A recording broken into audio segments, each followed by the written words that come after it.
Está começando agora o Conectando Mentes Curiosas. O podcast onde a transformação digital encontra o direito.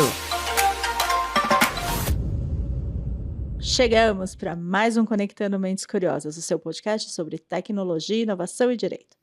No episódio de hoje, a gente vai trazer um tema que é a palavra da vez: inteligência artificial.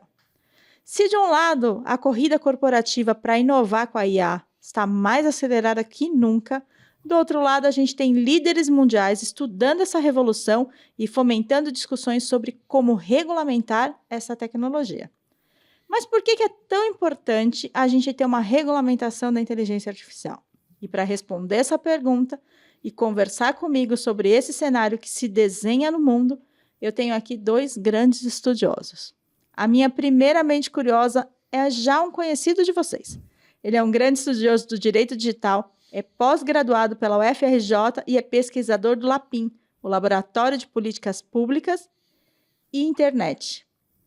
Laboratório de Políticas Públicas e Internet. Aqui no PG, ele integra o nosso time do RICS, que é Relações Institucionais e Conexões Sustentáveis. Seja muito bem-vindo de volta ao podcast, Paulo Sarmento. Olá, bom dia, boa tarde, boa noite a todos que estão nos ouvindo. É sempre um prazer estar aqui, né, Silvia? Então, estamos aqui para falar de um assunto que é pouco polêmico, é pouco complexo, né? Mas a gente vai fazer o nosso melhor para apresentar um material muito bom para vocês. Então, deixa eu trazer a minha segunda convidada de hoje, que é uma estreante aqui do podcast. Ela também é uma grande estudiosa, principalmente do foco de inteligência artificial, que inclusive é o tema do mestrado dela, que eu vou pedir depois para ela contar um pouquinho para a gente aqui. Ela ainda é membro da Comissão de Direito Digital da OAB lá da Bahia e tem aqui uma lista interminável de certificações bem tradicionais do pessoal do direito digital. Então, seja muito bem-vinda ao podcast, Manuela Silva. Olá, pessoal. Bom dia, boa noite ou boa madrugada. É um prazer estar aqui e vamos trazer algum conteúdo para vocês sobre o tema, que é uma delícia. Como eu disse no começo, já para começar o assunto quente, inteligência artificial é um assunto fascinante, é o tema do momento e anda caminhando, evoluindo a passos bem largos. E mesmo com toda essa velocidade, a gente não sabe ainda onde a gente vai chegar com toda essa tecnologia. Então, por que vocês acreditam que a regulamentação é algo tão urgente? A gente, quando fala de inteligência artificial, a gente pensa em duas vertentes. Nós podemos utilizar ela, potencializar para o bem e para o mal. E quando a gente pensa no uso que vem sendo feito, especialmente para lesar as pessoas com golpe, nós temos os golpes muito comuns ultimamente do deepfake, que é quando a gente pega um recorte de alguém que está na internet, por exemplo, a nossa gravação do podcast, eu tiro uma parte daquela gravação e com base nisso eu consigo aplicar esse golpe falando uma coisa que você não disse. Inclusive, pessoas famosas vêm sendo vítimas desses golpes. Nós tivemos o uso do Messi para um falso comercial de aplicativo, tivemos o uso do Datena pedindo uma falsa doação que o valor é para ser direcionado para um golpista. Então, quando a gente tem isso, a gente tem essa necessidade de regular para poder punir essas pessoas e evitar usos danosos para nós mesmos e causar nossa segurança. Por isso é tão urgente essa necessidade de regulação, porque enquanto não tiver regulação, a gente não tem como aplicar possíveis sanções direcionadas ao uso dessa tecnologia. A pessoa não está cometendo um crime, certo? É uma das justificativas que utilizam, por exemplo, na questão quando usam a inteligência artificial para criar imagens de pessoas. Então, dizem que não existe, é uma das teses da defesa que não existe porque é no meio virtual, então por isso não é crime. Então, isso fica muito aberto, dá muita discussão, temos que usar outras coisas análogas para poder tentar enquadrar alguma coisa.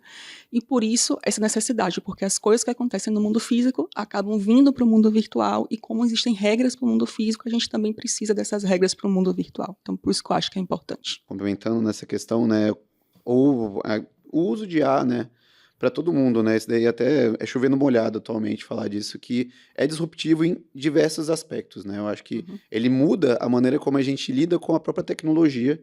Então, é inevitável que esse tipo de tecnologia fosse ser usado para N tipo de circunstâncias, né? Ele iria ser cada vez mais, está se tornando cada vez mais comum o uso de IA em ambientes e departamentos e campos que a gente nem imaginaria há um tempo atrás. Então, durante uma das audiências públicas, né, do que teve atualmente, né, estão tendo algumas audiências públicas para discutir o uso de IA no Senado, que inclusive a gente vai falar desse ponto mais tarde, mas eu gostei de uma analogia que fizeram num ponto, especificamente qual é a audiência, não vou me lembrar, mas eu lembro que fizeram essa analogia que estavam vendo a regulamentação de IA muito parecido, por exemplo, com a regulamentação de setor de aviação, por exemplo, que é um setor que tem um risco muito elevado, porque no momento que você tem uma situação de uma queda de avião, um incidente, o dano é gigantesco, mas é uma tecnologia que a gente hoje em dia não consegue viver sem.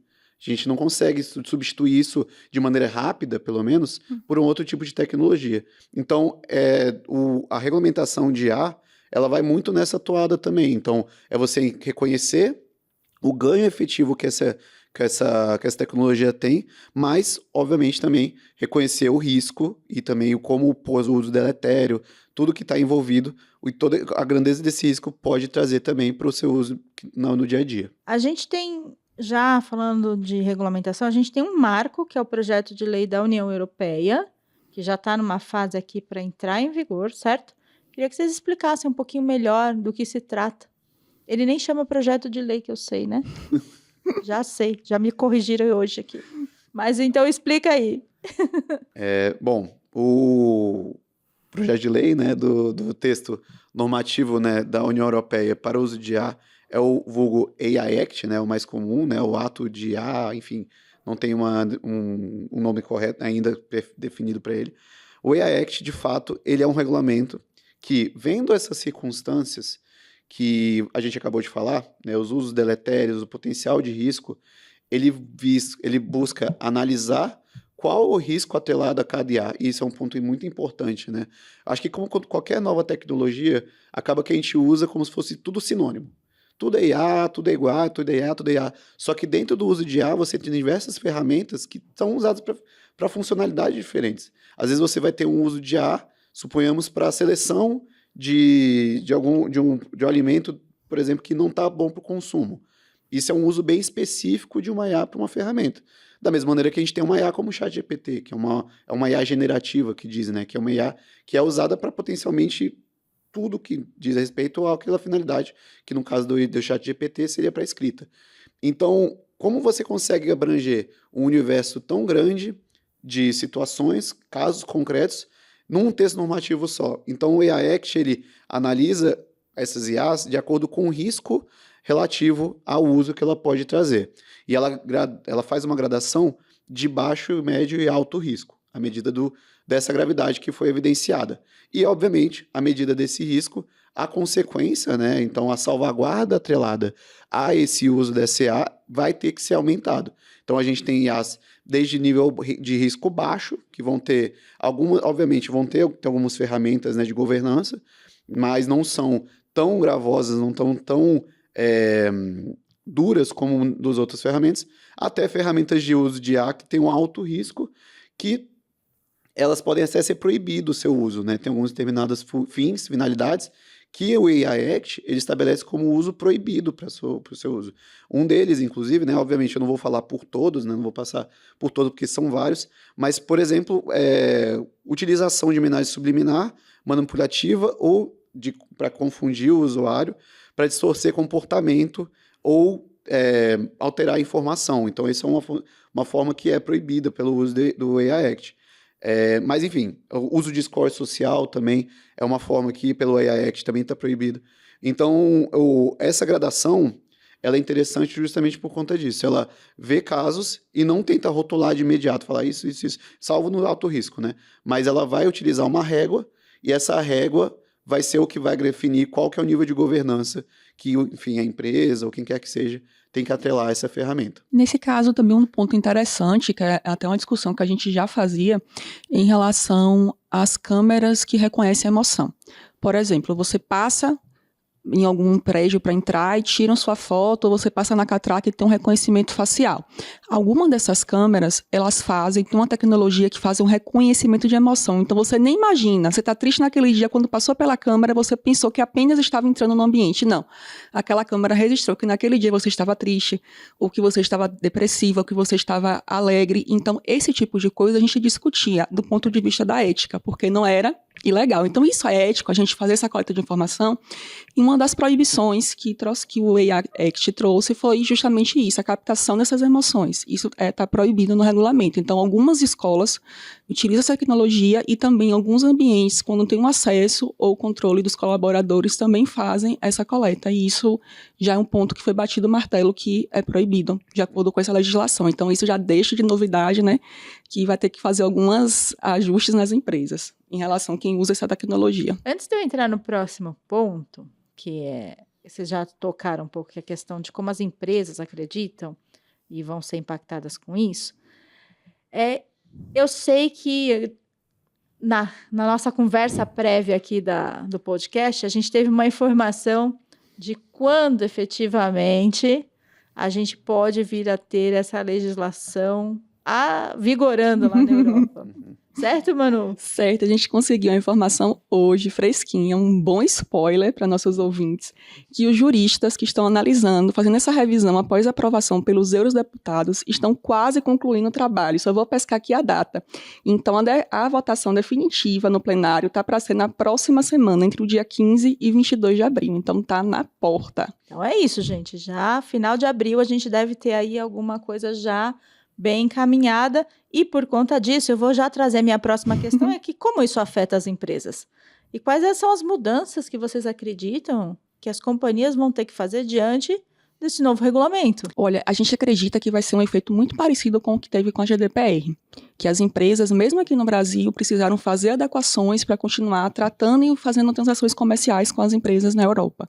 Então, acredito que o movimento vai ser muito parecido nessas análises, nessas governanças e no cumprimento de atos. O principal ponto, e ao meu ver é fundamental para o uso de IA, pelo fato do uso de IA, ele ser uma ferramenta que até determinados momentos, né, parece até mágica. Você olha assim e fala, meu Deus, como que eu consegui essa conclusão pelo uso de uma ferramenta de IA?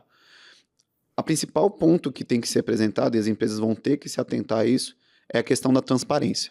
Assim, a questão de transparência, de como que a ferramenta é utilizada, como que você consegue explicar essa ferramenta, vai ser um dos pontos principais que as empresas vão ter que se atentar, principalmente as empresas que utilizam e desenvolvem essas ferramentas, porque a gente tem alguns casos práticos já de empresas que tomaram essa iniciativa, mesmo sem uma regulamentação, mas vendo essa tendência regulatória que estava por vir, de já estarem fazendo algumas ferramentas para tentar explicar esse uso de IA. E eu estava numa palestra no ano passado, num evento que eu tive na FGV do Rio, que um dos desenvolvedores, né, uma pessoa da Meta estava presente, e ele falou do uso de cards. Eles estavam fazendo uma série de cards que tentavam explicar de maneira sumarizada, de maneira mais simples, como que as ferramentas e tecnologias deles utilizavam. Então, uma delas era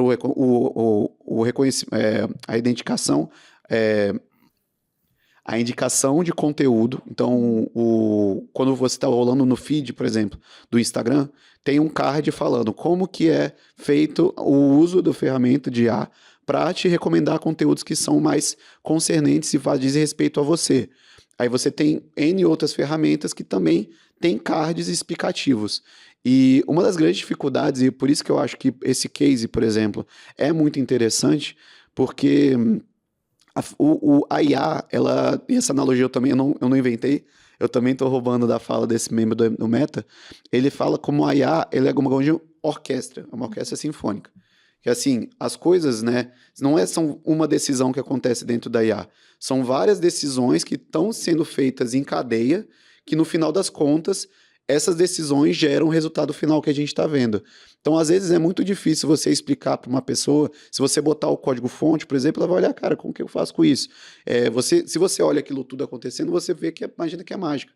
Então, essa ferramenta, essa iniciativa, eu achei uma maneira interessante de você trazer explicabilidade de uma forma didática, né? Obviamente, tem limitações, todas as ferramentas, né? Todo tipo de comunicação pode ter limitações, mas eu achei uma iniciativa bem interessante nesse sentido. Essa para uma empresa que dita a regra da inteligência artificial. A gente vai ter também as empresas que utilizam só, não as que criam, as que utilizam, que também é o que a Manu falou, vão ter que ali ficar atentas a essas novas regulamentações, porque a depender da atuação que ela tiver, ela está sujeita a cumprir a regra, certo? E um ponto até que eu achei importante dessa fala que você teve, que você trouxe, Silvio, é que as empresas, muitas vezes, elas, por verem o benefício e a facilidade que o uso de IA traz, elas não se atentam aos resguardos para a própria propriedade intelectual da empresa. Então, por exemplo, tem determinadas empresas que proibiram o uso de ChatGPT, enfim, de outras ferramentas de IA generativa,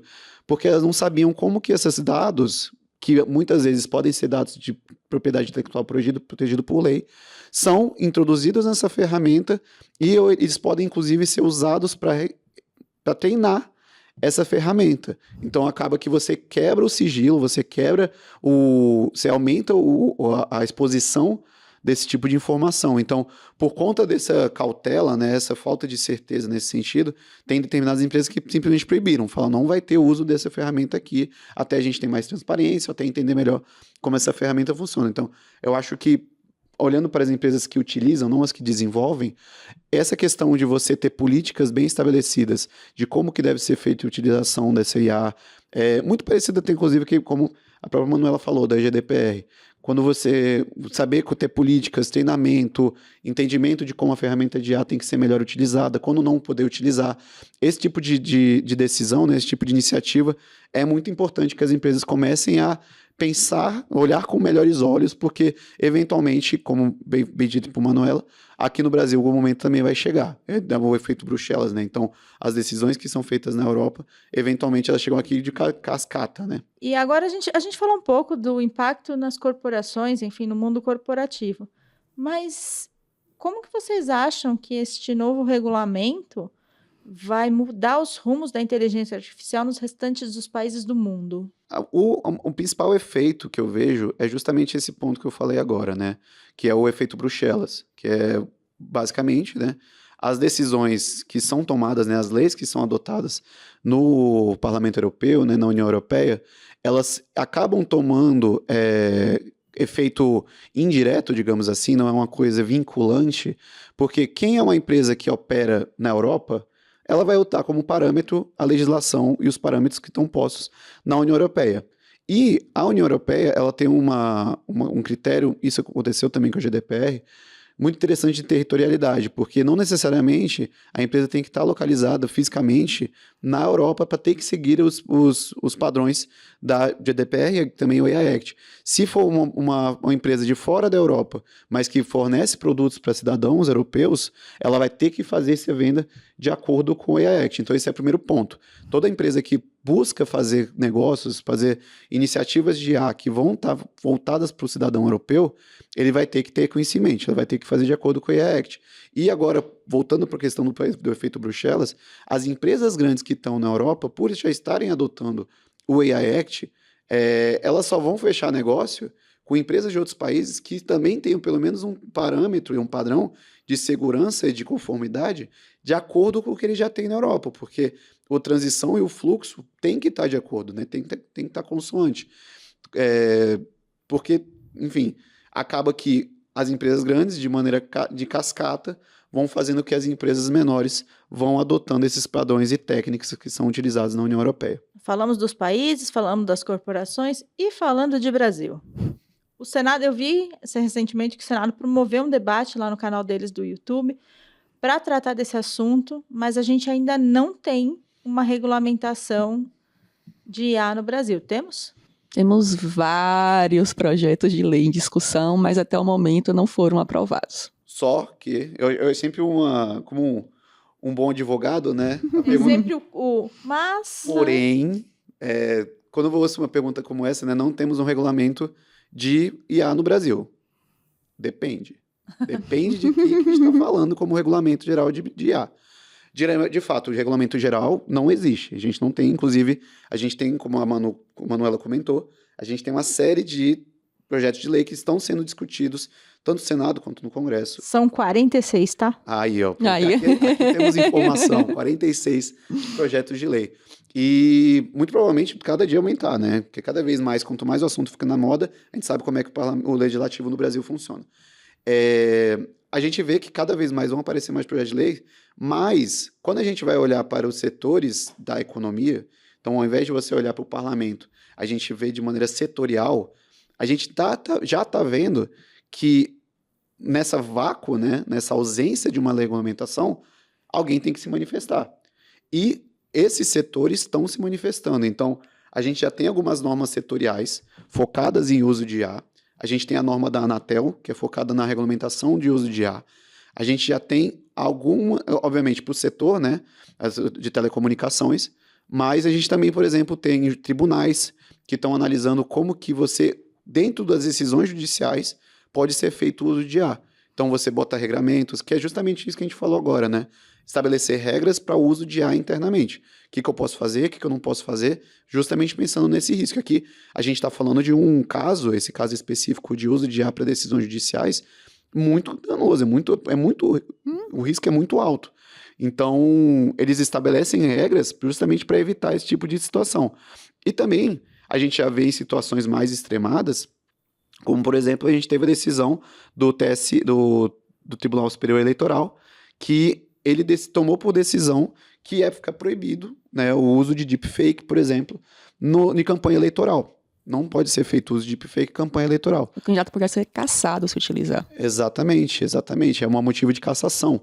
Então, e também, né, não somente essa proibição, a proibição é mais o que gera espanto, né, o que mais você olha assim e fala, caramba, mas também tem uma série de outras exigências que também são postas. Então, se você faz o uso de IA em alguma campanha eleitoral, você tem que comunicar, você tem que botar um selo no produto falando, olha, essa campanha tem uso de IA, muito parecido com o que a gente teve no ano passado, né, com a campanha publicitária da Volkswagen, que usou a imagem da Elis Regina. Que, né, era uma campanha publicitária da Kombi, que, na nova versão da Kombi, e na campanha publicitária tinha a Maria Rita, que é a filha da Elis Regina, e tínhamos também a Elis Regina. Mas, obviamente, como bem, já sabemos, a Elis Regina já faleceu há muito tempo, só que eles recriaram ela digitalmente. E nisso gerou um alarde, falando como que isso é feito, como que você respeita os direitos da pessoa que já faleceu. Nessa situação tinha autorização, até porque a própria Maria Rita participou da gravação, então tinha autorização dos herdeiros da pessoa, mas isso gerou uma série de questionamentos. Quando eu faço uma campanha publicitária com uso de IA, eu tenho que ter comunicação, não tenho que ter comunicação. Inclusive, alguns desses PLs surgiram justamente por causa dessa situação. Então, a gente vai vendo que, como a IA é muito nova, os efeitos práticos também são novos e vão acontecendo. E acaba que a legislação, a regulamentação vai surgindo de acordo com os novos usos que estão sendo empregados. Bom, a gente sabe que os Estados Unidos é um dos países que mais possuem as empresas dedicadas a desenvolver inteligência artificial. Inclusive, nessa semana, saiu uma notícia publicada na Folha de São Paulo, dizendo que a Meta, junto com a OpenAI, iam anunciar o lançamento de uma inteligência artificial que era capaz de raciocinar. Ou seja, a gente está chegando nos estágios delicados aqui. Diante de tanta rapidez dessa evolução da tecnologia, como é que os Estados Unidos têm olhado para a regulamentação da IA? A Casa Branca anunciou a contratação de 100 profissionais para tratar do tema e também pediu que as agências federais, em 60 dias, isso foi em março, que saiu essa decisão, estamos em abril, então maio, para cumprir, tivesse um diretor de inteligência artificial para essas agências responderem. Então, isso já mostra alguma coisa para a gente, que também já é uma tendência de algumas empresas que a gente vem acompanhando, que já estão nomeando pessoas responsáveis para tratar desse assunto de inteligência artificial. Eu acho que esse tipo de questão, né, que você apresentou, de ter uma inteligência artificial que raciocina, obviamente, né, eu sou um advogado, não sou um cientista de dados, não sou, enfim, programador, mas esse tipo de afirmação, eu já ouvi pessoas, e aqui, né, vou aproveitar o conhecimento de outras pessoas novamente, eu já ouvi pessoas falando que isso daí é praticamente impossível. A gente teria que ter, assim, o aprimoramento que a gente tem do um ChatGPT, por exemplo, que é uma das ferramentas de IA mais aprimoradas, mais complexas que a gente tem hoje em dia, ele está anos-luz de conseguir ter um raciocínio como do humano. Então, eu vejo também que a gente tem que ter muita cautela, porque como é uma tecnologia nova, e acaba que todo mundo quer ouvir, todo mundo quer se apropriar e tal, a gente também tem que tomar muito cuidado com a informação que a gente está recebendo. Até a gente vive na era da desinformação e também a gente tem que estar atento e cauteloso nesse tipo de situação. Eu não estou falando que não seja possível. Eu estou falando que a gente, como todo novo ramo de tecnologia, e a IA, por ser tão disruptiva, ela traz essa nova camada, a gente tem que ter muito cautela com esse tipo de questão, porque acaba que a IA, ela é fascinante, ela é maravilhosa e tudo mais, só que ela é feita por humanos também, e ela tem limitações, ela tem questões, tem problemas, como a gente está falando aqui, tem muitos problemas, mas ela também tem muito benefício, muito benefício. Então, essa iniciativa do governo americano também, agora passando para outra questão do governo americano, não deixa de ser também uma forma indireta de você influenciar outros países, né? Porque você vê um governo como os Estados Unidos e você vê, olha, eventualmente teria interessante aqui no Brasil a gente ter algo parecido, algo nesse sentido. Então, enfim, eu acho que é muito relevante, é muito interessante, mas novamente, eu acho que como toda nova tecnologia, a gente sempre tem que ter muita cautela, né, quando a gente vai ver qual o tamanho dessa nova tecnologia, o que ela de fato é. Assim eu começo a me despedir de vocês. Já! Mas eu já queria deixar um spoiler aqui antes da gente terminar. A gente falou dos Estados Unidos, mas eu não posso deixar de citar aqui no programa a questão da China. Apesar da gente não ter muitas informações sobre regulamentação no país, a gente sabe que eles também lideram essa corrida, vamos assim dizer, para o desenvolvimento da inteligência artificial, certo? A China é o país no mundo que mais publica, né, artigos científicos em IA. Então, eles estão num processo, né, numa fase de desenvolvimento que a gente aqui no Brasil, por exemplo, a gente só sonha em ter. Então, de fato, eles estão ditando em grande parte como que o jogo da IA está se jogando. Então, de fato, é um player que tem que estar sendo visto com os olhos bem atentos do que está sendo feito lá. Então, já vou deixar um spoiler aqui. Para quem não sabe, está chegando aqui no podcast hoje, a gente tem um especialista, o Gabriel, que ele mora na China, ou melhor, está passando uma temporada lá na China. A gente vai fazer um episódio com ele, só para ele contar tudo o que ele tem visto, não só de inteligência artificial, mas dessas pequenas revoluções tecnológicas que ele tem acompanhado na China, certo, Paulo? Com certeza, com certeza. Eu já estou empolgado para ouvir, então convido vocês. Então, já começa assim, me despedir da Manu. Obrigada por ter vindo nessa estreia do podcast. Espero contar com você aqui mais vezes para falar mais de inteligência artificial, falar um pouco do teu projeto também de mestrado, que tem um pouco a ver com essas emoções, desse reconhecimento de emoções, não do raciocínio, mas do reconhecimento de emoções. Então, eu quero te ver aqui de novo. Obrigada, pessoal. Foi um prazer. Obrigada, Silvia. Espero que tenha ajudado vocês a entender um pouco o tema da vez e estou à disposição. Paulo, mais uma vez, despencado lá de Brasília para nós aqui. É sempre bom ter você pessoalmente aqui no programa. Volte sempre que estiver por aqui, dá uma passadinha aqui no podcast. Com certeza. Eu sou arroz de festa, né? Eu gosto de me chamar que eu vou. Então, sempre que eu puder, sempre que eu puder e tiver com as portas abertas, tenho certeza que vão estar abertas. Faço questão de estar aqui com vocês, porque eu aprendo muito nesses momentos. Então, assim, eu vou encerrando mais um episódio aqui do Conectando Mentes Curiosas, agradecendo a você que ficou até esse finzinho aqui com a gente. Lembrando que agora a gente tem um canal no Instagram, né, um perfil no Instagram, então vai lá, segue o @Conectando Mentes Curiosas. A gente publica várias coisas, cortes dos episódios. A gente vai estar também em eventos importantes ao longo do ano, então segue a gente lá. Se quiser também ouvir a gente pelo Spotify, é só seguir, aciona o sininho, que a gente sempre notifica as pessoas, né, que o Spotify notifica sempre que tiver um episódio novo. Pode também assistir esse episódio lá no YouTube do PG Advogados. Tem uma playlist lá com todos os nossos episódios em vídeos. Eu vou ficando por aqui e te espero no próximo Conectando Mentes Curiosas. Até lá!